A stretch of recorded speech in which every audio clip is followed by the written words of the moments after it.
Bona tarda, buenas tardes, good afternoon i benvinguts a l'Annual Alumni Reunion 2024 de l'UPF Barcelona School of Management.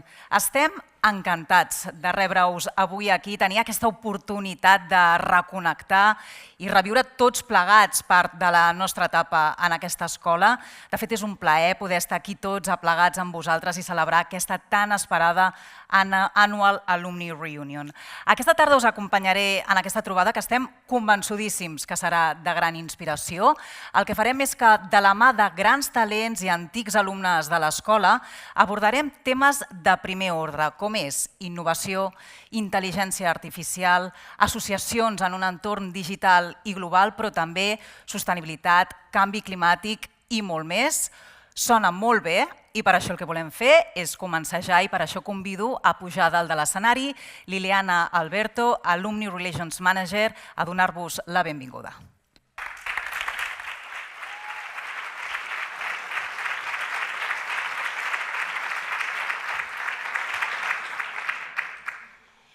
Welcome everyone, benvinguts tots, gràcies por estar aquí.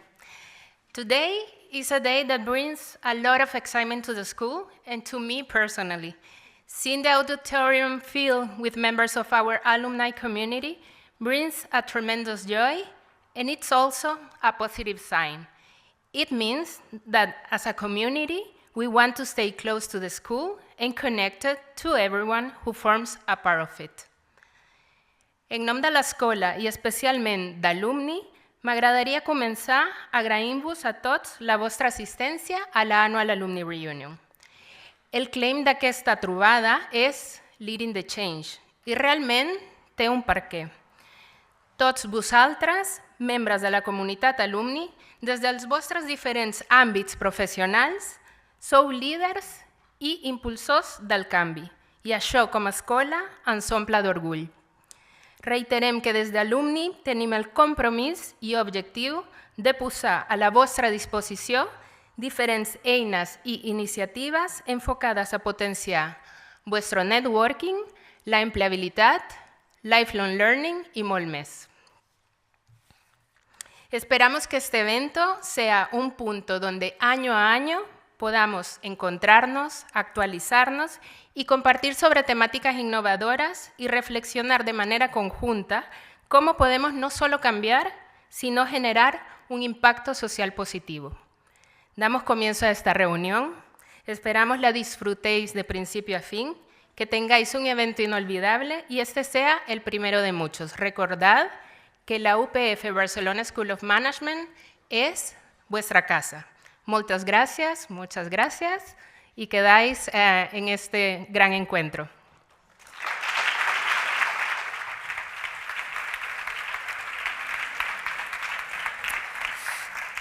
Gràcies, Ileana, per aquestes paraules que has dirigit a tots els antics alumnes que avui ens acompanyen.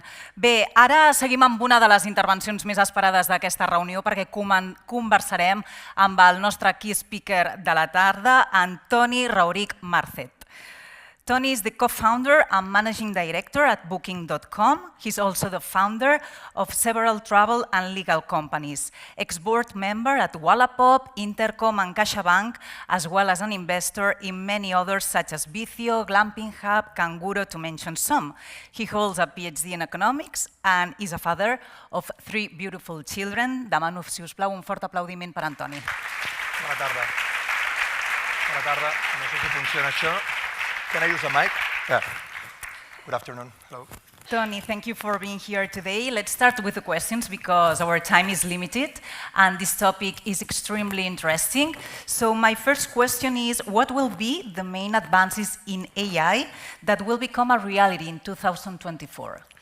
I believe that we are starting to see already some of them. Some of them already happen. It seems that AI we invented like this week or this year. Everybody would assume that November 22 when ChatGPT 3 was launched, but it's a discipline that has been going on with many years. The reality is that what changed is that the computational capacity through the GPUs is changing the whole game. Meaning what before was a thing just for geeks, now is becoming really mainstream. No? So one of the things that we're seeing first movement is GPT-4, meaning the capacity is even there. And Google just announced Gemini some weeks ago, which is techie again, sounds good, but what does it mean for us? So what we're seeing a lot is that a lot of the actual things that we do are already changing. We see that in places impressive like La Vanguardia here in Barcelona is changing. So the job of journalism and the way you feed this data is already changing. The way you write is already changing. The way a lawyer is writing their documentation is already changing. The whole of the industry is changing, and it's changing at a very fast pace. And connected to that is a lot of the companies do not realize. They are starting to wonder what's that about, but a lot of the current jobs we're doing are changing a lot. And it's good that you guys are here studying, because what it means is whatever we have been doing, we most likely are not going to be doing it in 20 years from now. I don't know if it's... Such interesting answer. If you had to describe the current state of AI in 3 words, what would they be? Technology helping humans. I mean, this is not a technology that goes on its own. It's a technology that is enabling us to do things. So this technology won't replace journalists. It will make journalists better. It won't replace lawyers. They will make them better. So at the end, Microsoft is talking about a co-pilot. They are going to be those technologies helping us.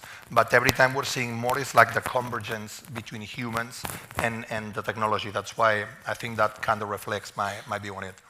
My next question is, how does Europe compare to other countries regarding advances in AI? It's a disaster. In a nutshell, sorry for that, but the problem that we have in this continent is about regulation. So whenever something seems that is doing something, the first thing the government says is, first, let's tax it. So let's try to squeeze as much as you can. The second one is, let's block it, because I don't understand, I have fear about that. And the next one is like, okay, maybe we're going to start regulation. At some point, it's like, it's not going to work. This is not just about AI. This is about everything that we do, from education, from everything. And the reality, because of this, is that the companies that are already dominating this just nascent arena are Americans. And it's not just because, it's because they got the legal capacity to innovate, whereas we have like the hobby about taxing. And this is not like, oh, if we tax, it's not going to happen here. It's going to happen. It is happening. The Googles, the WhatsApps, the Instagrams, all those companies that are dominating our lives, that we have in our pockets, even the iPhones, the Androids, all the technologies that we're using now are not European. And unfortunately, are not European as design, because we are shooting in our foots by taking the decisions about voting that we're taking.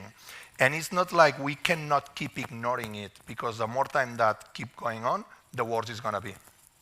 And how can companies adopt and adapt to artificial intelligence to enhance their processes and services? By embracing, by understanding, by learning. No? So again, learning is the most important thing you can do, but it's not something you do a master 2 years and that's it. So it's something that you need to do all your life. So the continuous training, the continuous adaptation, it's absolutely necessary. Those companies can say, hey, I signed an agreement with Microsoft, with Google, and that's it. It's not true. So it's going to be a full deployment during many years. It's like, it's not because you bought the first 8086 or whatever IBM you bought in the 80s that you did all the technology. So every 3 years, every 5 years, you need to keep enhancing the capacities. That was about technology. Then it became about the internet and the connectivity. Then it became about the mobile. Today is about AI. But AI is not a project that Accenture, IBM is going to come and do in your company. It's something that is going to be there for many years. So those companies will need to change a lot of their processes. If you think about insurance, the capacity to understand when somebody is going to have an accident is going to boost massively. The understanding about some when somebody that has a private insurance, health insurance, is going to have a problem, and therefore you might or not kick that person out, is going to enhance massively. So a lot of the things that today we're hiding because we cannot understand are going to improve massively. So all the companies need to change their processes because they can either fight it back or understand that if they don't do it, others will do it. So it's here like the internet. We can like it more or less, but it's going to happen, guys. So we got to adapt to it. And what are the main ethical challenges we face in implementing AI, and how can we address them? At a ethical level, unfortunately, or I mean, from an even philosophical level, there are a lot of them. No? So we always discuss the train dilemma. No? So you can decide you are on a road and you're going there and you're going to kill somebody, and you can decide to turn. But then there are 3 people. Shall you do it or not? Of course, you're going to decide to stay there. Yeah, but that's a kid. Okay, then I'm going to go there. Okay, but so that's a decision that is just fake, right? Yes, but we can also be talking about most part of the cars have some enhancements towards the way they drive. And today, even without AI, we as humans, we have to take these kind of decisions. Shall I crash against a wall or shall I crash? This is what we humans are doing. By giving this capacity to the machines, we are giving the keys of our car to those technologies. Okay, so that's the first. The problem with that, I remember some years ago that Google, like many companies in the world, is doing a very, for me, necessary movement towards parity, right? Towards equalism, towards making sure that you do good in the world. So that, by definition, is good. Now, this ethical committee is, for example, also working towards what shall the AI do? What shall the AI do when that chatbot becomes obscene or is talking about sex? Shall you take it, yes or no? How do they do it? Or how do these kind of companies do it? They put a group of diverse people to think about it. So that's a real decision. Who is in that group? Isn't it towards, just integration, and then you are forgetting a lot of white men or white women, you know what I mean? So it's like, and then you take that very diverse group, and there is some person that can say something like, maybe men should do that. But eventually, in this diverse group, this person got expelled from the ethical group. So just by definition of the composition of this group, you are already modification the way ethics is going to work, which is going to modify the way the AI is working. So there is no response. There's never been. But these kind of ethical questions and these parity questions will keep growing. And this is something that we need to be aware. And the solution is not to let the regulators work on it, because the regulators, the politics, got politics in the way they take their decisions, which is already a deviation towards balance. So there is no balance, it just doesn't exist, but it's going to be a big, big, big problem in the next years. I agree with you. And what opportunities and challenges does artificial intelligence present in the field of education and continuous learning? A lot of opportunities. So a lot of years ago, I remember seeing Coursera. Probably most part of you know it, and it's a great tool. It's a great tool, but everyone that has studied face-to-face in a proper master will understand that it's good as a tool, but again, it is an enabler of what really happened in the class, which is not just about the content. The content, you can go to Coursera, you can watch in YouTube. Today there are blogs. All the content in the world is already in the internet for free. From a training standpoint, what we should, as universities, do is try to work in the ethics, and especially not teach content, but teach the people how to think, and then the decisions that they will take in the future will be filtered in the right manner. But connected to that, and the second part on education, the problem that we have in the Spanish/European education, by definition, actually probably also American in this case, is that the education is very, very, very regulated. if you want a master to be a master, there needs to be percentage of doctors doing classes, blah, blah, blah. No? So this is creating some structural restrictions that is making that the speed of innovation that the masters or the structure formation takes is too slow to cope with the speed of the changes that we're seeing in society. So we will need, as educators, we will need to change faster. And again, if we go at the speed of the regulation, we are going to be missing most part of the learnings that are out there. On the contrary, if we let it be just liberty, it will be close to anarchy. And anarchy at the end is going to say that no matter what you learn, is it the right thing to learn or not? And you need certain boundaries, even in journalism, in whatever discipline you are. But those boundaries need to be within the frame of the ethicals, within the frame of the philosophy, but not within the ethicals of politicians that whatever they studied is already 20 years obsolete. You know, so we have to work on that. So no solution, sorry guys, but we clearly need to change it. It's not easy. No, it won't be, and it won't be. No. And how can small and medium-sized enterprises leverage innovation in AI to compete against larger companies? For me, it's going to depend a lot on who you are as a small company, right? So if you are a company that do hamburgers, let's take Vicio, your core business is to do hamburgers. This is your core competence. For you to develop an AI model doesn't make any sense. So then again, I would say I will revert back to Google and Microsoft, ChatGPT, basically because there's nothing European, sorry.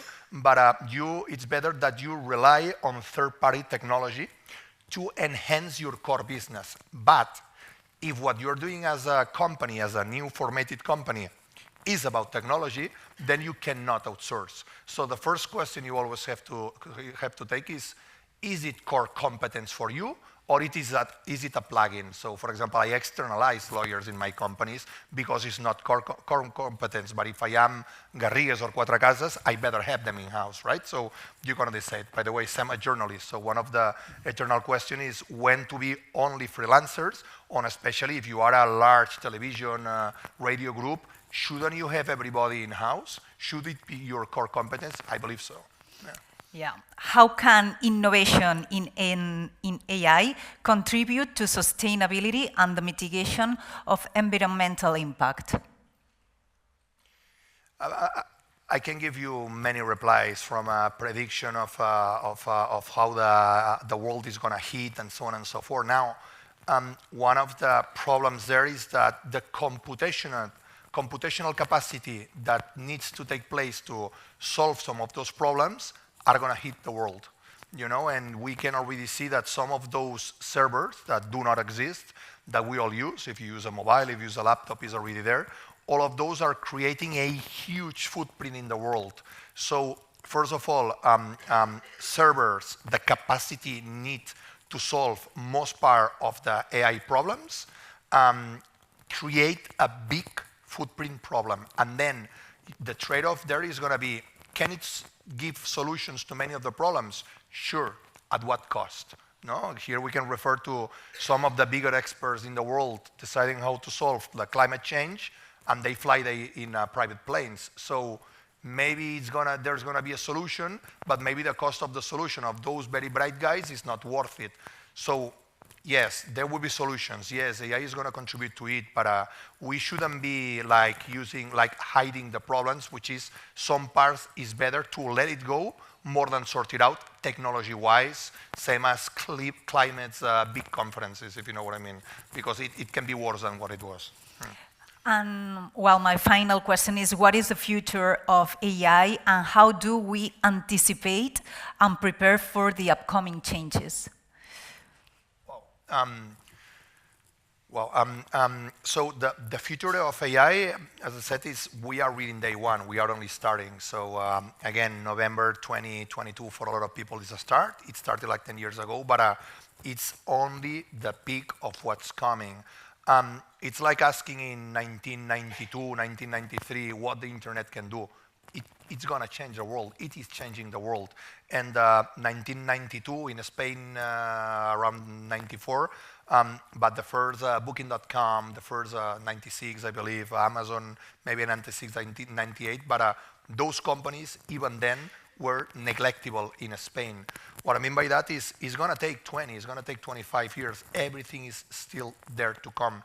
But I can only dream about guys that today they are in their garages or in Spain, probably in their locales. Those guys will do changes that are, I mean, really mind-blowing, and it is happening. Some of the examples that we were discussing before that was a bit, for example, in the health sector, there is one type of mushroom that if you eat, basically you die. Basically, they can try to wash your stomach, but you die, you know? And one of the classical solutions that they do is they try different meds, nothing you can do there.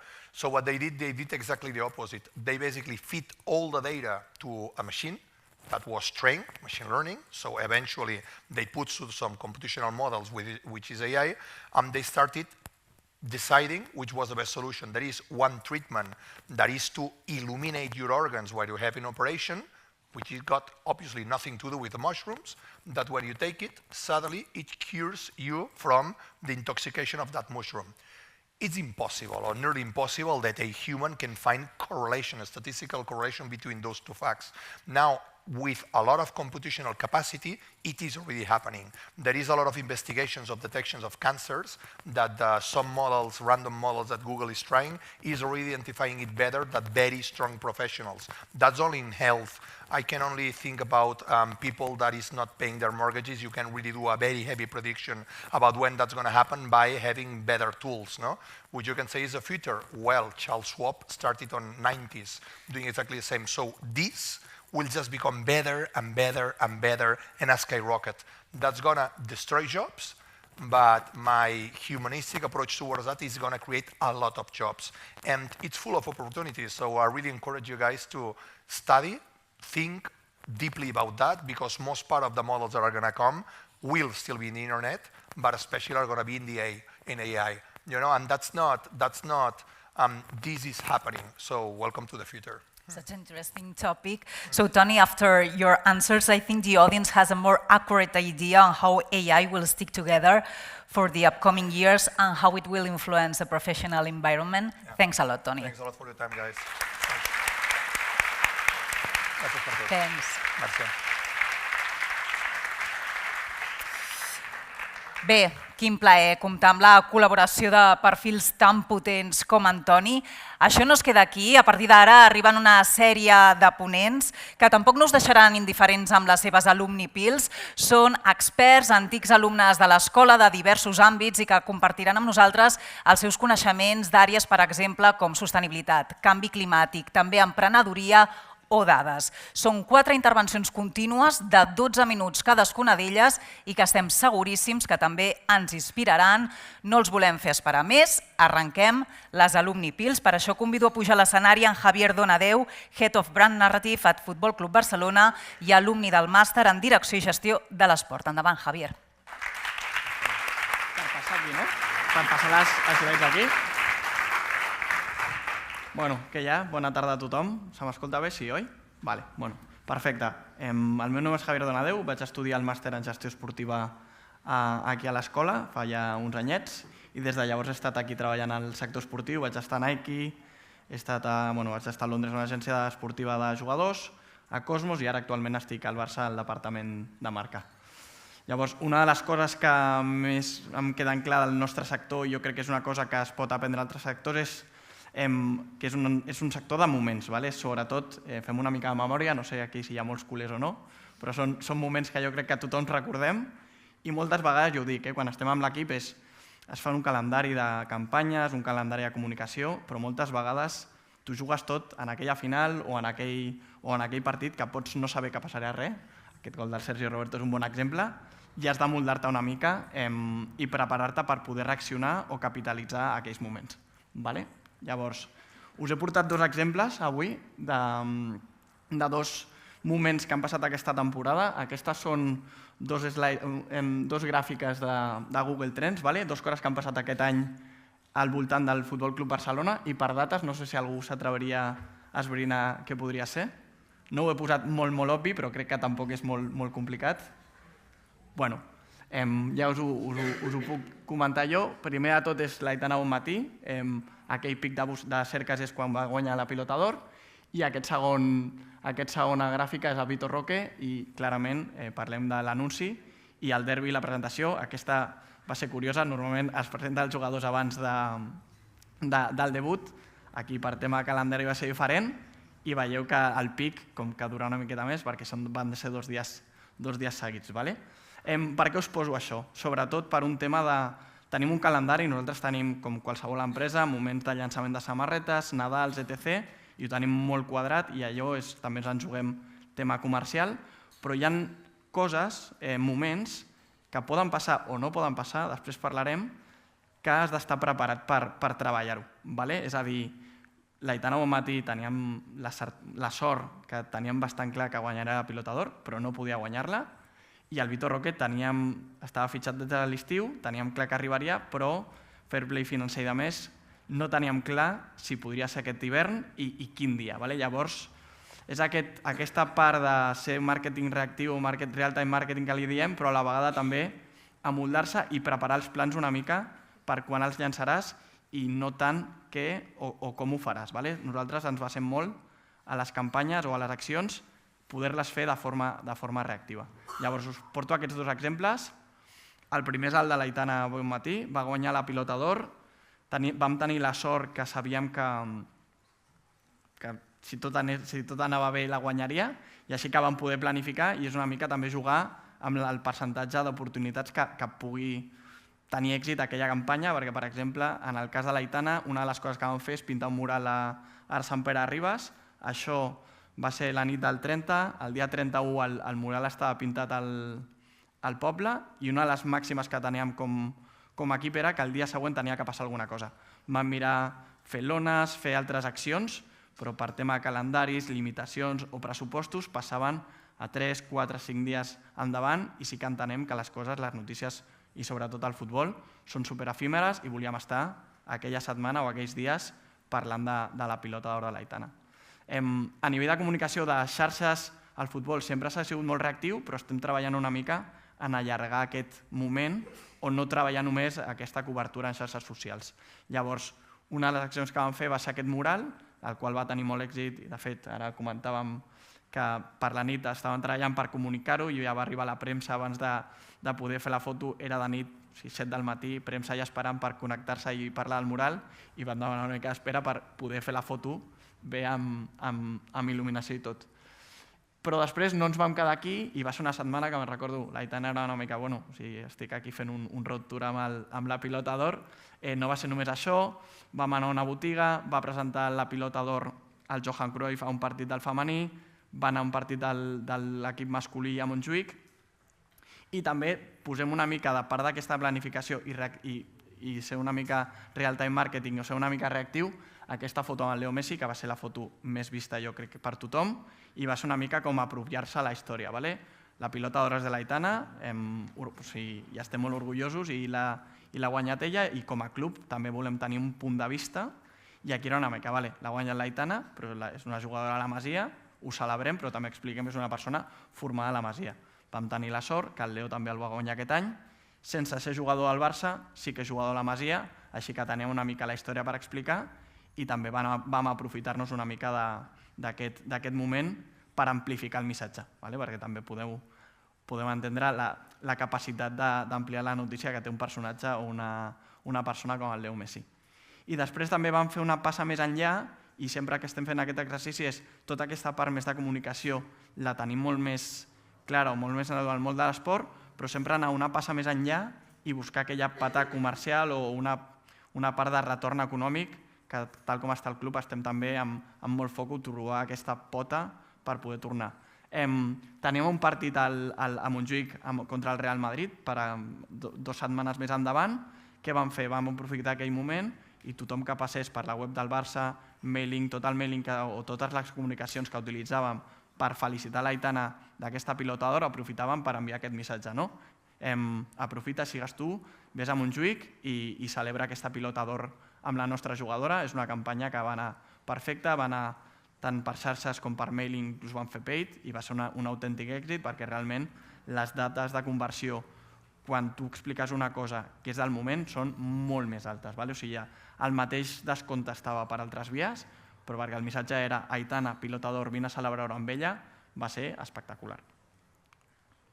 Aquí una mica un recull també el que passa. O sigui, una pilota d'or és superrellevant, però si vas fent històries o vas fent accions, ja et dic, una visita a una botiga, al mural, vam tenir la sort que a la jugadora li va encantar el mural i proactivament ens va demanar anar a visitar-ho, una altra cobertura, entrevistes a la ciutat esportiva amb mitjans, etc. Tot ajuda a això a amplificar la notícia, i parlar de l'Aitana vol dir parlar del Barça, i parlar del Barça també vol dir parlar de la nostra escola, de la Masia.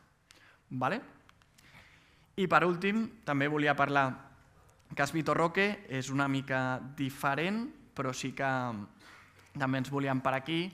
Vitor Roque sí que històricament es va fitxar fa uns mesos, teníem que inscriure'l, va haver-hi temes de fair play financer, no sabíem clar si l'inscriuríem, però com a departament ens teníem que preparar, comunicar i potencialment fer una pota comercial per poder capitalitzar tota aquesta acció.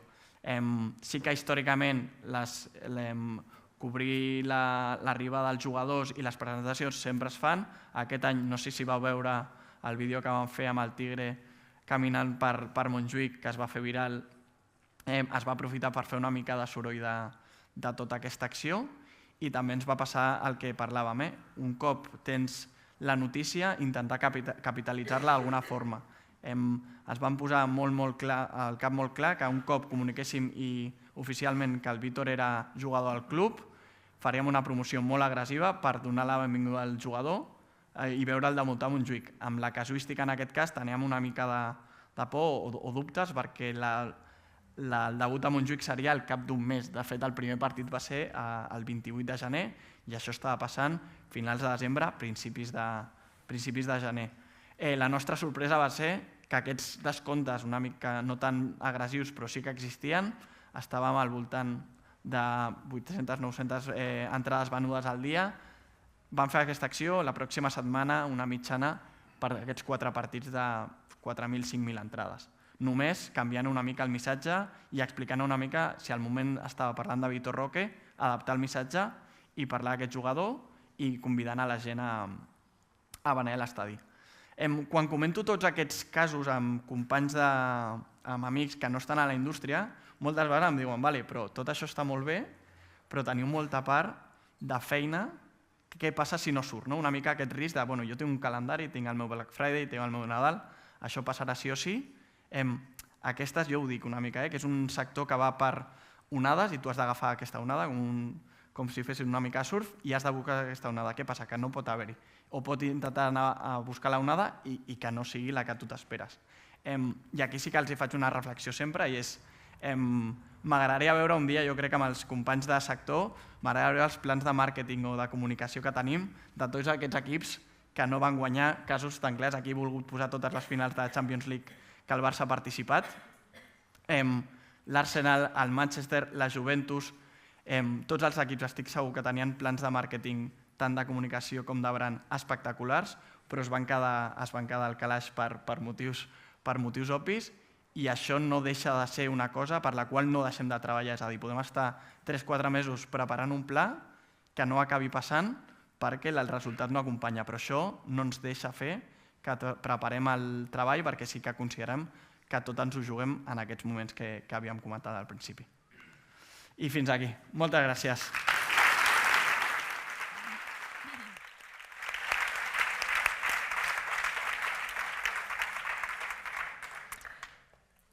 Moltíssimes gràcies, Javier, per la teva interessantíssima intervenció. I ara passem del món de l'esport al món de la sostenibilitat i el canvi climàtic amb la Jessica Sánchez del Transparency at UN Climate Change i alumni del Master of Science and Sustainability. Si us plau, ens pots acompanyar dalt de l'escenari. Welcome, Jessica.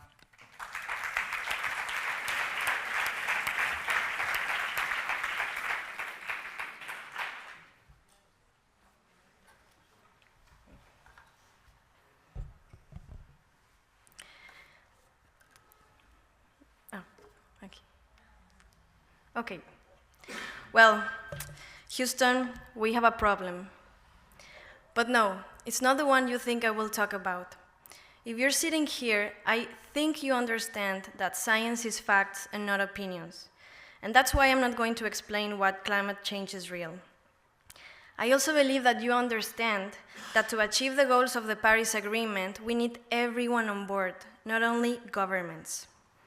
And I'm confident you already understand why it's in our best health interest to eat less meat, to move more our bodies, and to connect with nature. So no, I'm here to discuss a different issue, and that is the climate story. I'm talking about how climate change has been communicated to us. And why is that important, you might think? Because humans are made of stories. We use stories to explain things, to shape our identities, to learn, to make us dream. Stories have the power to stir emotions in us, to make us cry, to make us laugh, to feel anger when we are watching a movie, reading a book, or scrolling through Instagram. We are made of stories. And here comes a spoiler of this presentation. The climate stories that we've been hearing throughout our lives have defined the way we think, we feel, and we act on climate change.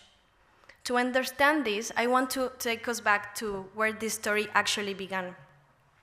Remember at the beginning I said that climate change is really in the scientific arena? Well, that's true. The physical phenomenon of climate change was discovered in a laboratory 170 years ago. Scientists discovered that certain gases in the atmosphere could eventually make the surface temperature of the Earth higher. Over the time, the terminology used has evolved. Initially, scientists referred to it as the analytical theory of heat, or the influence of carbonic acid in the air. But I'm sure you can recall one of the more recent terminologies, global warming, which came into use around the 70s, global heating used in the 19th, and what we have today, climate change. Do you remember how climate change was communicated to us in the past? There were certain stories that were dominating the media landscape, if you can recall. Stories about polar bears, Arctic images, endless traffic jams, speeches emphasizing the need that we had to safeguard the planet for our grandchildren, and headlines and covers and articles illustrating the globe literally on fire or melting. But these stories are no longer applicable, are they? The consequences of climate change that we once anticipated as a future burden are really now a present reality. Over 3.5 billion people are living in regions highly vulnerable to climate change. To put this into perspective, this staggering figure is the equivalent to more than 36,000 Barcelona football stadiums. I want you to think for a second, what is the first story of climate change that comes to your mind when you think of this? Think about this for a second, please. Well, let's see if these stories have something to do with this. First, we have the catastrophic stories right now. The doom and gloom, the siren alarms, the ticking clocks, the emergency headlines. We are running out of time, the 6 mass extinction, the ecosystem collapse, all this selection of words dominated by fatalism and urgency. Then, we have the stories that focus on the weather events, the most visible side of climate change. Storms, floods, cyclones, how they are increasing in frequency and intensity. Just like now, Catalonia, we have today a very serious drought situation because of 40 consecutive months of below average rainfall. We also encounter stories about the human toll, people on the front lines, those who live in the coast, small islands, farmers, fishermen, indigenous communities, and marginalized populations, everyone suffering firsthand the effects of climate change. We also have stories about the climate refugees, who are people leaving their houses because they can no longer secure food, water, or jobs. Stories on this is really is what we are seeing that is the human toll. We also hear stories about green solutions. Stories focus on technological advancements and climate targets. These conversations are driven mostly by the private sector, with language like net zero, carbon neutral, carbon footprint, circular economy, among many others. And finally, we have stories around the loss of biodiversity and our oceans. The decline of biological diversity, our strongest natural antidote to fight this battle. The concerning figures of nanoplastics in the water, and of course, the slow death of our cities in the oceans, the corals. All these stories are important. They highlight the consequences of a system that we have built and that we can no longer have. So if these stories are really true, what is the problem here? They are all negatively framed. In communications, frames are filtered through which we explain and understand information. Frames are used by journalists, communicators, marketing tools, even me right now. It's a strategic communication tool. So how can we explain that these stories are so negative? Let me tell you 3 reasons. First, climate change was conceptualized as an issue since the very beginning. Second, these warnings and threats are true. It's what science is telling us. And third, because we know that the dramatic headlines attract more attention.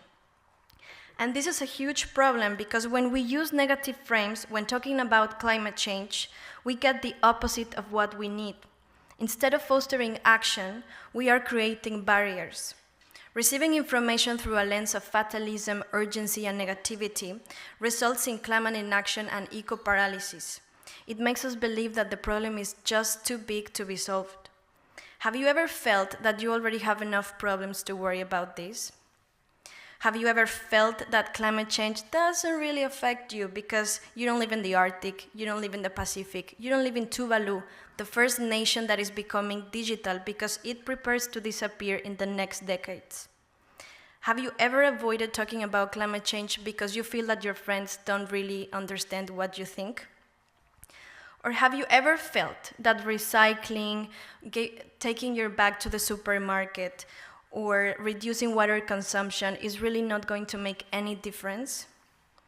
Well, if you have answered yes to any of these questions, you are proving my point. The prevailing stories around us are really not helping us. Let me share something with you. This is a moment of unprecedented innovation. Never before we have witnessed such a creativity and collective actions. Climate change is a key cross-cutting topic across all sectors of society, and it has developed cross-pollination areas of research, analysis, and collaboration within industries that would not otherwise not speak to each other. Solutions are real and not only possible, but they are happening. Climate change is in motion. Climate action is also in motion, but we're just not hearing about this enough. So let's embrace this moment in history.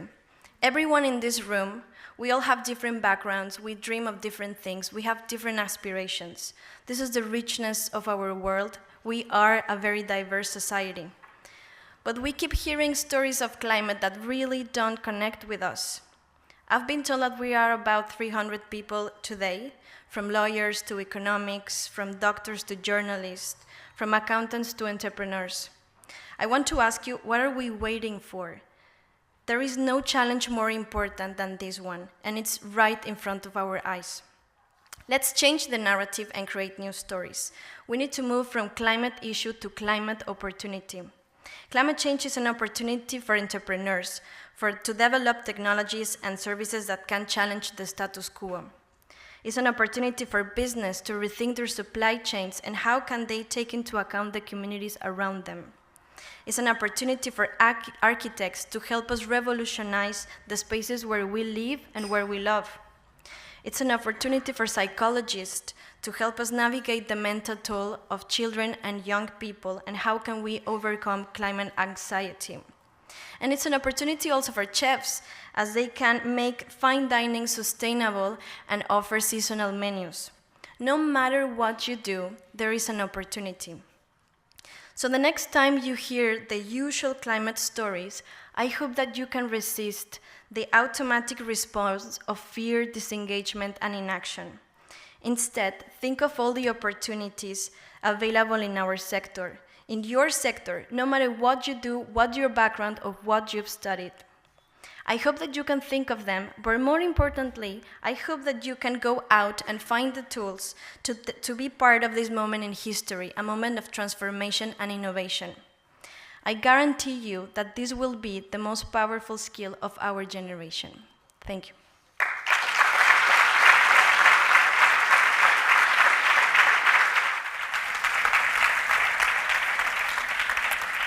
Moltes gràcies, Jessica. Has estat molt inspiradora. Passem de la sostenibilitat a l'emprenedoria i per això convido al Cristian Rodríguez, chairman a Mutter Ventures i alumni de l'Executive MBA, a pujar dalt de l'escenari. Bienvenido, Cristian. Gràcies.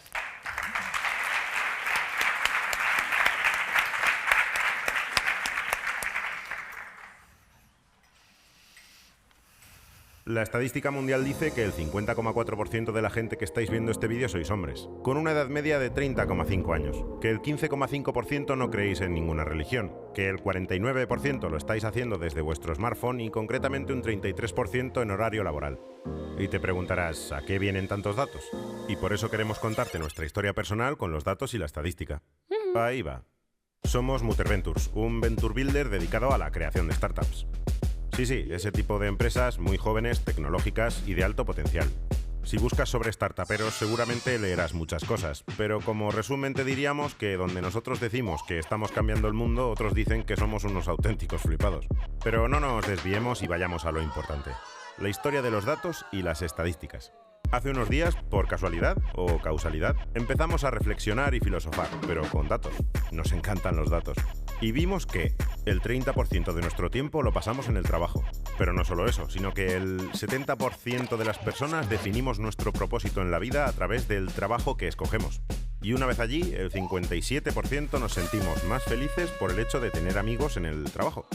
Y unos cuantos, el 22%, dice que gracias a eso son más productivos y creativos. Pero fue a la tercera cerveza que descubrimos también que el 31% de la gente ha tenido un romance con alguien del trabajo. El 20% se ha acabado enamorando. O que ahora los jóvenes tenían claro que no estarían más de 4 años en un mismo proyecto. Pero hasta aquí todo era más o menos aceptable. Pero llegó la tormenta. Datos concretos sobre nuestro sector. Sí, sobre los flipados del ecosistema emprendedor. Y ahí va el dato que lo desató todo.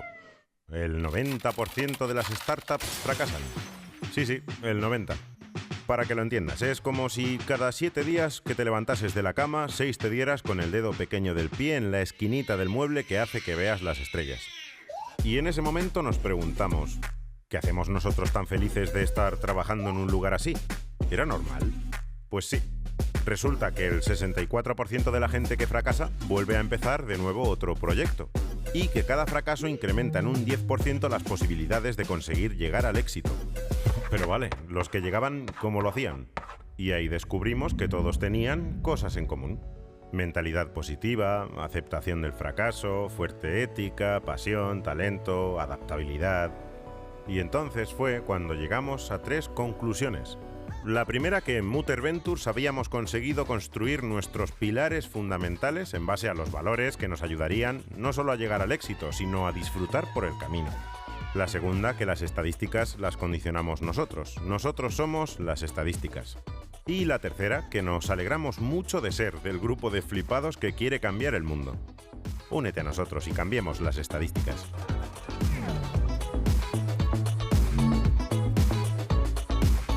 Bien,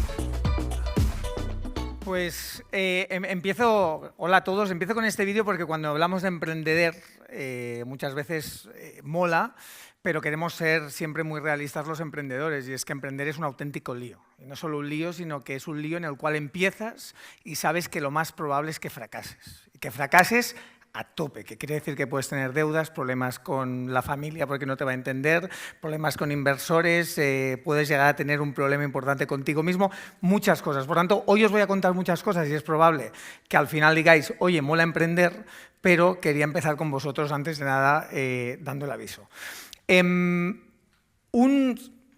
Voy hacia atrás. ¿Qué está pasando? Estamos en la auténtica cuarta revolución industrial y eso, si lo analizamos de aquí 20 años, seguramente seríamos únicamente dentro de una diapo, una parte de un análisis, de un cambio general que ha habido de la manera de pensar, de la manera de producir, de la manera de trabajar. Pero si entramos en el detalle, es que tenemos una auténtica revolución en términos a la industria. Y es que no solo es que está cambiando la tecnología, no solo es que tenemos delante nuestro auténticos puntos de inflexión a la hora de trabajar, sino que toda esta tecnología que hace 5 años ya existía y hace 10 años ya existía, ahora nos la están poniendo en la mano y fácil de usar. Es decir, no solo va de hablar de inteligencia artificial, sino va de que cualquiera de los que estamos aquí podemos utilizar la inteligencia artificial muy fácil, yendo a un chat, pidiendo cualquier cosa y que nos lo conteste de manera muy fácil. Y eso es el gran cambio, y es que cualquiera de vosotros, mañana por la mañana en su trabajo, podría comenzar a utilizar la inteligencia artificial siendo mucho más eficiente sin tener que preguntarle absolutamente a nadie cómo hacerlo. Y este es uno de los puntos de inflexión que tenemos.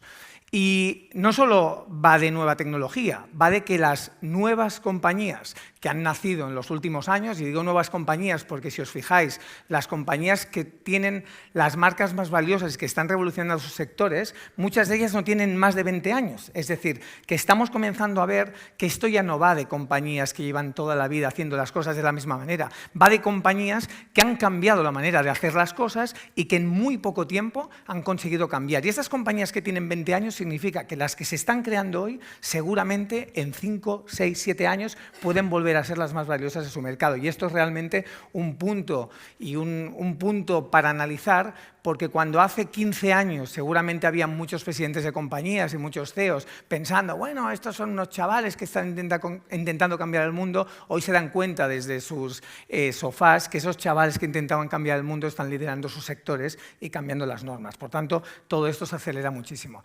Pero, ¿cómo podemos ver lo que ha ocurrido?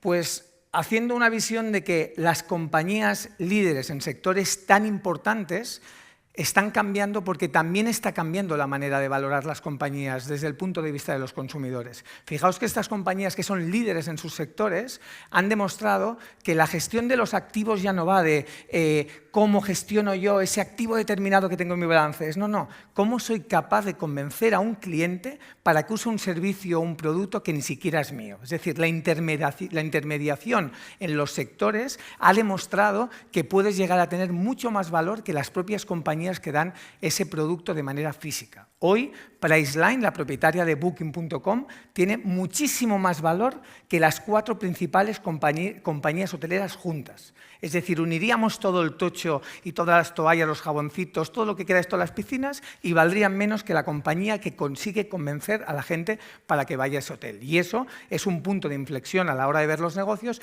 que nos hace pensar que cualquiera de vosotros que quisiera crear una compañía no tiene que estar pensando en compañías millonarias, simplemente en productos que consigan destacar y atraer a sus clientes para ser los líderes en sus mercados. Y esto, si vamos un paso más allá, ¿por qué ha ocurrido? Pues porque ha habido un cambio generacional muy importante y ese cambio generacional es radicalmente oportunístico para cualquiera que quiera emprender.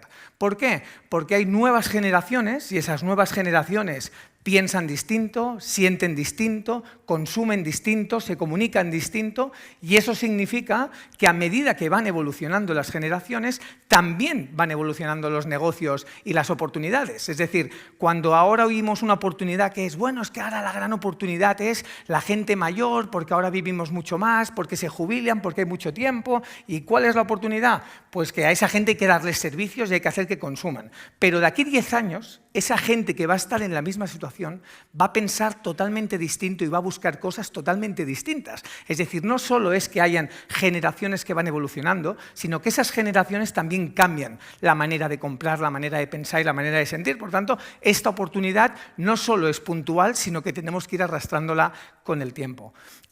Aquí os pongo un ejemplo, y es que las generaciones consumimos distinto. No es que consumamos distinto y pensemos distinto, es que la adopción de los productos es rapidísima. ¿Os podéis imaginar que tardó 2 meses ChatGPT en llegar a los 100 millones de usuarios? No estamos hablando de una aplicación para enviar mensajitos y vídeos, estamos hablando del uso de la inteligencia artificial. 2 meses, es decir, ya no solo es que la tecnología llegue a nosotros, sino que llega muy rápido y llega a implantarse de manera radical. Y eso, de nuevo, demuestra que cualquier oportunidad que consiga entender al cliente va a conseguir también poder triunfar y ir muy rápido. Por tanto, visión, evolucionar, negocios que pueden mejorar, oportunidades que pueden mejorar nuestra vida, o visión, revolucionar, negocios que realmente pueden cambiar la manera de hacer las cosas. Cualquiera de las dos puede ser una manera de emprender. Lógicamente, la de revolución suele ir acompañada de muchísimo dinero, muchísima más apoyo por parte de terceros, y la evolución puede ser cualquier cosa que estéis pensando que pueda mejorar algo de lo que estáis haciendo ahora. Y por eso os preguntaría, ¿emprender hoy? Y he querido hacer muy rápido unos tips para todos los que estamos emprendiendo y vamos emprendiendo, y es, primero de todo, la idea. Empieza todo con una idea. Mucha gente se plantea, yo es que no tengo ideas. Bueno, de casa al trabajo puedes encontrar 17 ideas distintas. En casa, mirando tu móvil y haciendo cualquier interacción, puedes encontrar 17 ideas distintas. ¿Cuál es la diferencia? Curiosidad y el análisis crítico. Si todo lo que estamos haciendo nosotros cada día, ya sean productos y servicios, pensamos que hay una posibilidad de mejora, ahí es ese punto en el cual nos planteamos, me pasa a mí, le pasa a muchos, esto tiene negocio, no tiene negocio, y por tanto entramos en la segunda vía de la validación. Cuando emprendemos hay 3 cosas que son las que hacen que los negocios fracasen y ocupan eso el 95% de los errores. La primera, que no validamos suficiente. Pensamos que hay una idea buena, no la validamos en términos de análisis de cuánta gente lo compraría, cuánta gente pagaría por mi producto, cuánta gente estaría dispuesta a consumir esto durante mucho tiempo determinado para que, lógicamente, el gasto que hacen en mi producto sea muy grande. Cuando hacemos esta validación correcta, las probabilidades de fracaso se minimizan. La segunda que suele pasar que falla es, y aquí es la parte del equipo, los cofundadores. Es muy complicado emprender solo, muy complicado, porque cuando emprendes cada día tirarías la toalla, cada día. O tienes a alguien al lado que te dice, hoy no la tires tú, y mañana tú le dices a él, no la tires tú, o si no, lógicamente las posibilidades de continuar se hacen muy complicadas. Por tanto, a la hora de escoger cofundadores clave, no ir solo, mismos valores, mismos objetivos. Términos de equipo. Hablamos de talento, hablamos de proyectos que necesitamos que nos acompañen, generosidad y transparencia. Transparencia en algo muy importante, porque cuando empezáis un proyecto emprendedor os vais a dar cuenta que necesitáis gente que os ayude, y os vais a dar cuenta que no tenéis dinero para pagar a esa gente que os ayuda. Por tanto, no vais a conseguir la gente mejor para vuestro proyecto, vais a conseguir la mejor gente posible que tenéis capacidad de convencer. Eso significa que cuando el proyecto evolucione, vais a tener que tomar una decisión que es, quiero rodearme de los mejores, y da la casualidad que los mejores no son los que empiezan conmigo, porque los mejores muchas veces piensan, yo quiero trabajar en una empresa que me pague, porque lógicamente no todo el mundo puede ser emprendedor, no todo el mundo puede apostar por las ideas. Hay gente que quiere trabajar por proyectos y cobrar por ello, como es la gran mayoría. Y eso es algo que tenemos que intentar entender cuando estamos emprendiendo, y es que el equipo inicial no tiene por qué ser el mejor equipo en el futuro. Y eso nos va a llevar a que, si somos generosos al principio, no vamos a tener conflictos emocionales de me ha ayudado al principio y no puedo continuar con él, sino la generosidad nos ayudará a explicar que podemos dar un paso, darle acciones de la compañía, aunque no esté trabajando, y por tanto poder evolucionar. Y para ir acabando, concepto MVPs, que significa empezar un modelo y empezar un modelo probando lo que hay que hacer. Cuando probáis un modelo de inicio hay 3 cosas que hay que validar. Una es, ¿hay clientes que quieran comprar mi producto? ¿Hay un canal de adquisición que realmente pueda ser escalable en el tiempo? Es decir, ¿puedo conseguir clientes de una manera recurrente y natural? Y la tercera, hay negocio, y esto es un tip que os digo. Hace 10 años, cuando emprendí, cuando empezaba el modelo, el ecosistema digital en Barcelona, muy maduro, no nos preguntaban tanto por el modelo económico, sino era muy fácil de, bueno, ya con el tiempo ganaré dinero y ya veremos cómo funcionamos. Ahora, conseguir un solo euro sin tener un modelo económico claro es muy complicado. Por tanto, ha cambiado esa película de que hemos vivido muchas veces de los Wallapops, de bueno, ya ganaré dinero con el futuro. Ahora ya no existen Wallapops, ahora tienes que tener un modelo económico claro y, por tanto, si queréis emprender sería necesario. Y por último, la parte de inversión, que es fácil conseguir inversión. Es fácil conseguir inversión. Muchas veces hay gente que, bueno, pero es fácil conseguir inversión. Hay muchísimo dinero en el mercado y mucha gente profesional buscando dónde invertir. El tema es que tienes que demostrarles que eres uno de los muchos locos emprendedores como los del vídeo que va a hacer que su dinero pueda llegar a ser, pueda llegar a tener un retorno interesante. Y con esto acabo, que me he pasado, yo soy el típico que es emprendedor y se salta los tiempos también completamente. Mercado y la última parte, que creo que es la más importante, bomba emocional, que es emprender. Emprender es un auténtico lío. Y lío significa que os puede cambiar la vida, que hay un punto en el cual cada vez que conozcáis un emprendedor y fracase os vais a dar cuenta que vuelve a emprender, y esto es como una enfermedad de volver a caer en el mismo error. Pero también os puedo decir que es una capacidad de darte cuenta de la superación del día a día, así que todos los que estéis dispuestos a emprender, que sepáis que somos un montón de locos, que cada día lo hacemos orgullosos de formar parte del equipo que quiere cambiar las reglas del mundo y de cambiar las nuevas compañías que controlarán seguramente y nos ayudarán a hacer un mundo mejor. Muchas gracias por vuestro tiempo.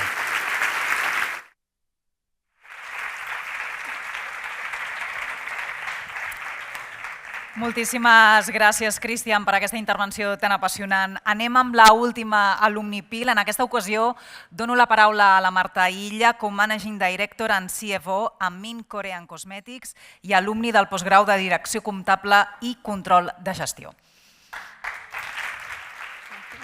Esto para pasarlo es a este de aquí, ¿no?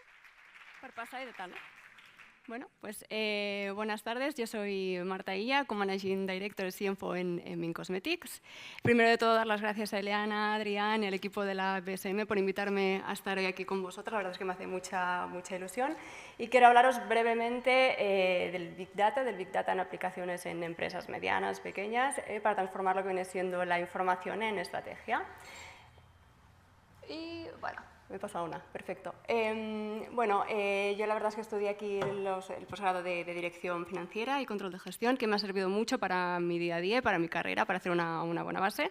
Principalmente estuve siendo controller en varias multinacionales y desde hace 3 años que empecé la aventura en Min Cosmetics, inicialmente como CFO, llevando el área financiera. Y debido al propio crecimiento de la compañía en sí, ahora lidero otras áreas como recursos humanos, regulatory, compras y IT. Entonces, os quiero explicar un poquito sobre Min. ¿Hay alguien en la sala que conozca a Min Cosmetics? Bien, not bad. ¿Y clientes fieles? Por aquí tenemos unos cuantos. Bien, sobre todo la parte de Min Cosmetics que han venido a vernos. Genial. Bueno, os hago unas pinceladas de la compañía. Nosotros nos dedicamos principalmente a la distribución, a la importación y distribución de cosmética coreana en Europa. Tenemos 3 canales de ventas, lo que sería el online, que principalmente nuestros core mercados son Italia y Alemania. Tenemos 18 tiendas distribuidas en 4 países, Italia, Alemania, España, obvio, y Francia. Y también contamos con un canal mayorista, B2B, donde al final, gracias a todos esos 3 canales, tenemos un soporte o una red de donde estamos suministramos a 30 países dentro de Europa y somos pues, los primeros referentes de la cosmética coreana en Europa. Adicionalmente, contamos con 2 marcas propias, Ondo y Meisani, en constante desarrollo y cada vez expandiéndose más. Para que tengáis un dato, el año pasado las ventas de nuestras marcas propias fueron el 15% de nuestras marcas totales y si vamos a la parte de clientes o ventas directas, lo que viene siendo tiendas y online, casi alcanza el 40% de nuestras ventas. Entonces, bien, Para daros unos datos más, realmente tenemos, o hemos abierto este año 10 tiendas nuevas.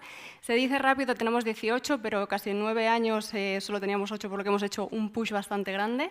Hemos crecido un 60% la facturación y que terminamos el año pasado con 145 empleados, que viene siendo duplicar el número de empleados en un año.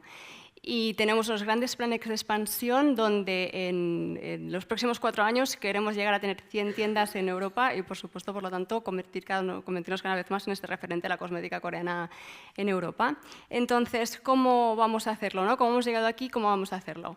Pues bueno, está claro que depende de muchos factores, está claro que sí, pero me quería enfocar hoy en concreto del Big Data para la estrategia de negocio y cómo los datos nos ayudan un poco para poder centrarnos cada vez más en nuestros objetivos.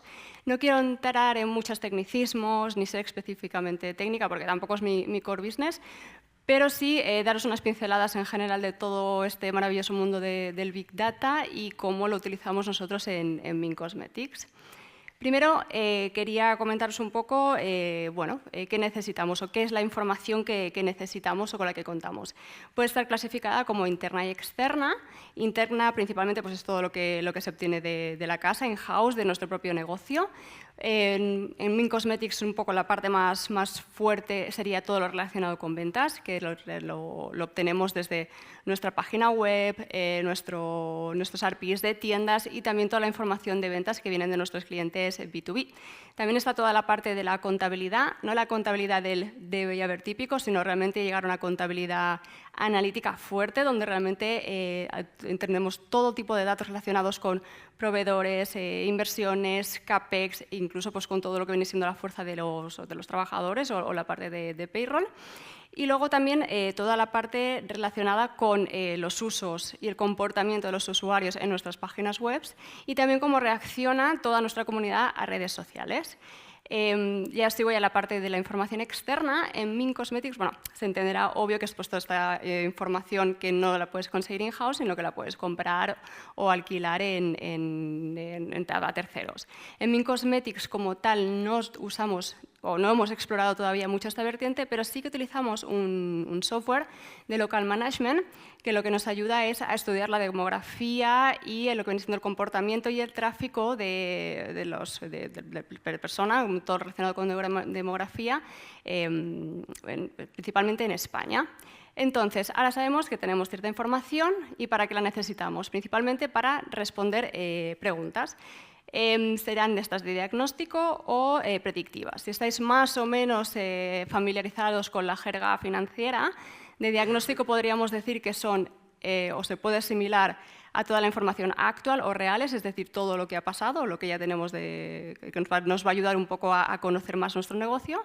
Y luego la predictiva, que va más relacionada con lo que viene siendo planning, business plans o previsiones, por lo tanto, dónde queremos llegar.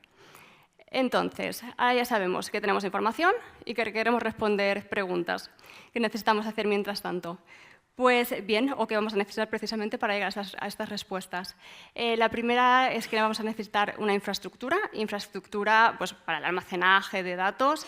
Hoy en día con las soluciones cloud, nube, la verdad es que esto es barato, relativamente sencillo y no nos hace falta realmente un conocimiento muy técnico dentro de la casa.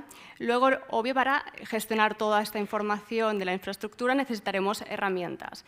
Las herramientas también vuelve a ser un caso de licenciamiento que es barato, económico. Herramientas tales como Tableau, Power BI, SAS, Hadoop, G4, que ahora se conoce, bueno, lo que antes se conocía como Google Analytics. Y en el caso específico de Min, principalmente trabajamos con Power BI y G4. Y por último, pero no por eso menos importante, la figura del data keeper o el guardián de los datos. Al final es una persona que va a velar en la compañía porque realmente para instaurar esa cultura de datos y de gestión de los datos. Luego, efectivamente, que los datos son correctamente tratados y salvaguardados y, por supuesto, que al final se transmiten a las diferentes personas de la organización de manera correcta y precisa. Bien, entonces, con esta un poco más lo que es la teoría ya explicada, ¿cuáles son las aplicaciones que las empresas pueden hacer con Big Data y en el caso concreto, que es lo que hacemos en Min Cosmetics. La verdad es que las posibilidades son infinitas, pero os diré las que son más representativas en nuestra empresa. La primera sería definir estrategias comerciales según el perfil del cliente. Realmente, con toda esta información que tenemos detrás y todos los estudios de los clientes, podemos hacer emails, o los hacemos, newsletters, ofertas y contenidos personalizados, de tal manera que se enriquece la propia experiencia del usuario. La segunda, como os explicaba inicialmente, toda la parte de retail es donde estamos poniendo más foco últimamente, donde tenemos esos planes de expansión más grandes.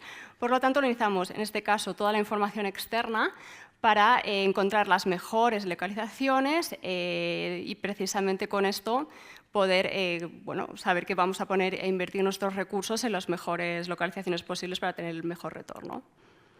Luego, una muy importante que lo que utilizamos los históricos de ventas o el comportamiento de las ventas para realmente encontrar un análisis de las tendencias. Y esto viene dado a realmente saber cuáles van a ser los próximos productos que vamos a importar, debido a, obvio, para tener el éxito comercial que sea necesario, pero también al final para optimizar en la medida de lo posible la cadena de suministros, porque realmente importar desde Corea es un trabajo lento, costoso, y más ahora tal y como está el mundo, que está todo un poco complejo, y efectivamente tenemos que intentar fortalecer toda esta parte.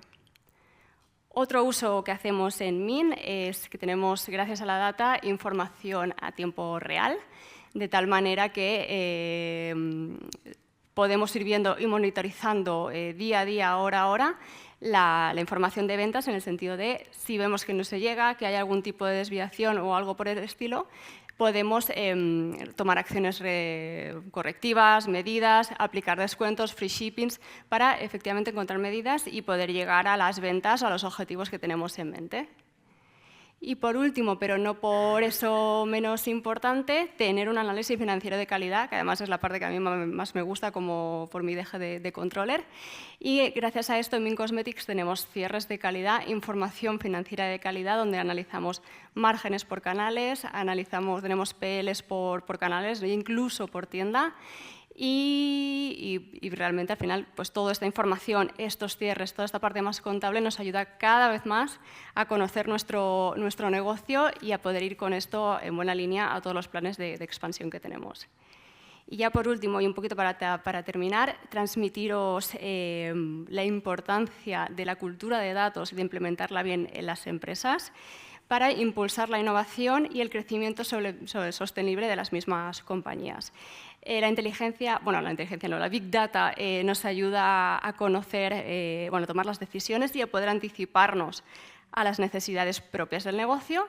Y ahora sí, como último punto final, comentaros que el Big Data, la data en las compañías, e incluso yendo un poquito más allá con lo que comentaban los compañeros, la inteligencia artificial no debe entenderse como un desafío en las compañías, sino como una oportunidad para transformar los negocios y optimizarlos, y con eso poder llegar a ser líderes de nuestros mercados. Gracias.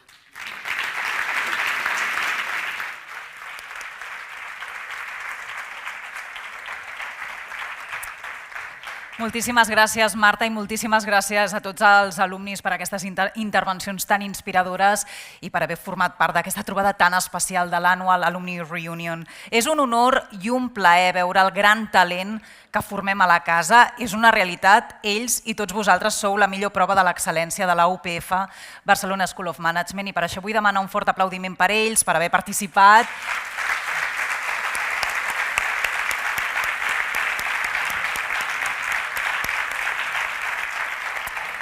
I també per haver compartit amb tots nosaltres part del seu coneixement i experiència. Abans de donar per finalitzat aquest acte, m'agradaria donar la paraula al José Manuel Martínez Sierra, el director general de la UPF Barcelona School of Management, que us dirigirà unes paraules.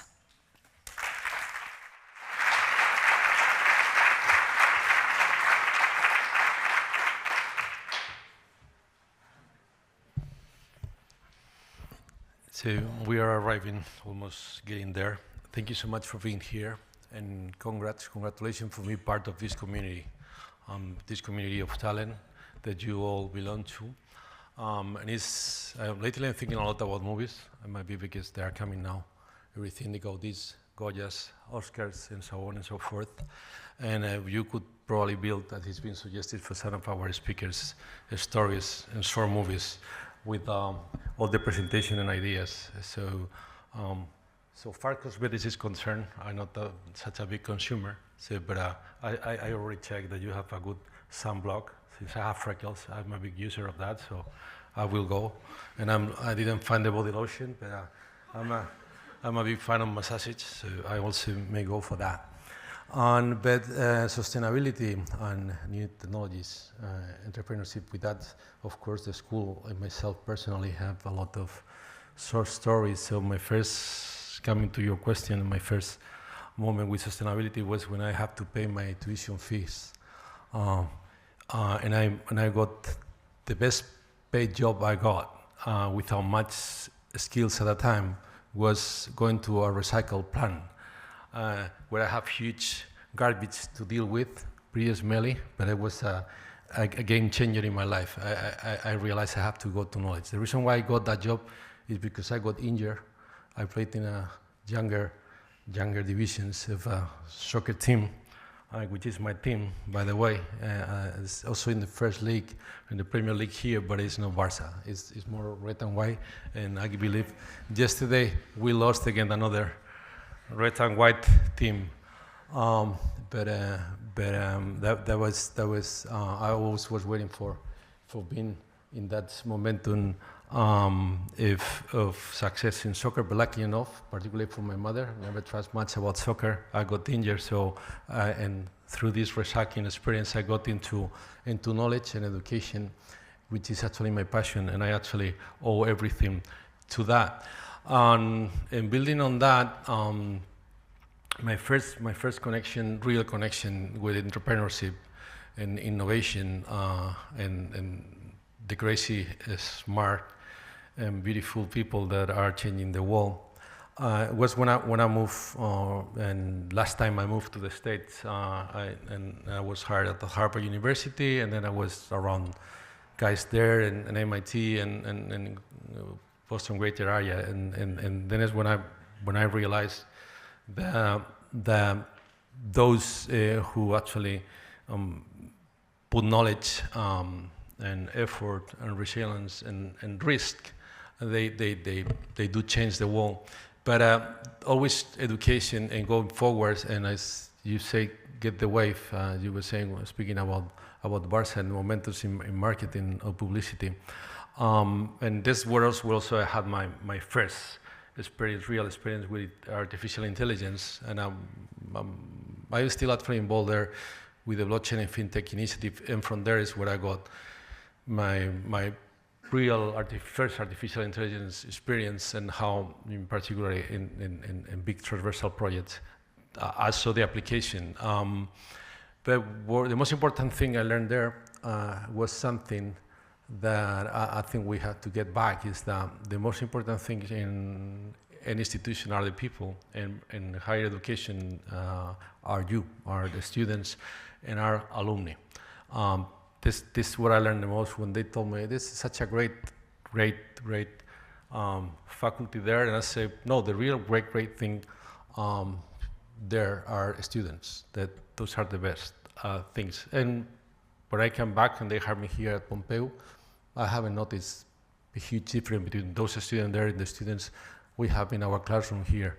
But where we do have, they do have a huge advantage for sure, is in how they deal with alumni, how they embrace those communities, and how they support them, and how they get back, and they actually don't get back, they stay, because in those world-class schools and universities, they do realize that they never leave the university and the school, that they do stay.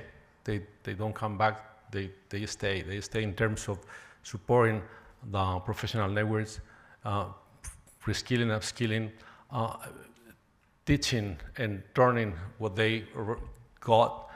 And of course, from that point onwards, what I do is I do apologize, because I do believe that we are still young. We are 30 years old, the school this year, but I believe we haven't been eager, we haven't embraced enough this huge community of talent. So what we have done, at least since I'm Director General, is try to build and help and support you more and be proud of you. And I think we have many reasons to be proud of you and to make you feel more like home. So the compromise I take here before all of you on behalf of the school and the leadership of the school and all our past, current, and future students, that we are going to work harder. This is already a better school than it was when you were here. Not because the students are better than you were, it's because now we are trying to put together, to square away our strategy to make you more visible, to embrace you more, and to put you there where, well, some consider it's important to be. You name it, rankings, international rankings. We weren't when you were here, now we are. We were in international accreditation, now we are. So basically what we are trying is to put together all the talent that you've been bringing back and forth to the school and actually kind of brush it up and giving some body lotion or whatever is the product that make you bright as you deserve. And therefore is the compromise I do take. I thank you for the time. I do apologize for not being there some moments in history. I do thank to the team and Ileana and all the team that is leading the good path for you to feel home always here. And I hope that we are going to see from now onwards more often, and that we are going to celebrate that we are part of this community of talent this year. So thank you so much, and let's re-meet and let's feel more from now onwards that this is your home, and this school has a meaning, it has a future because of you. Thank you so much.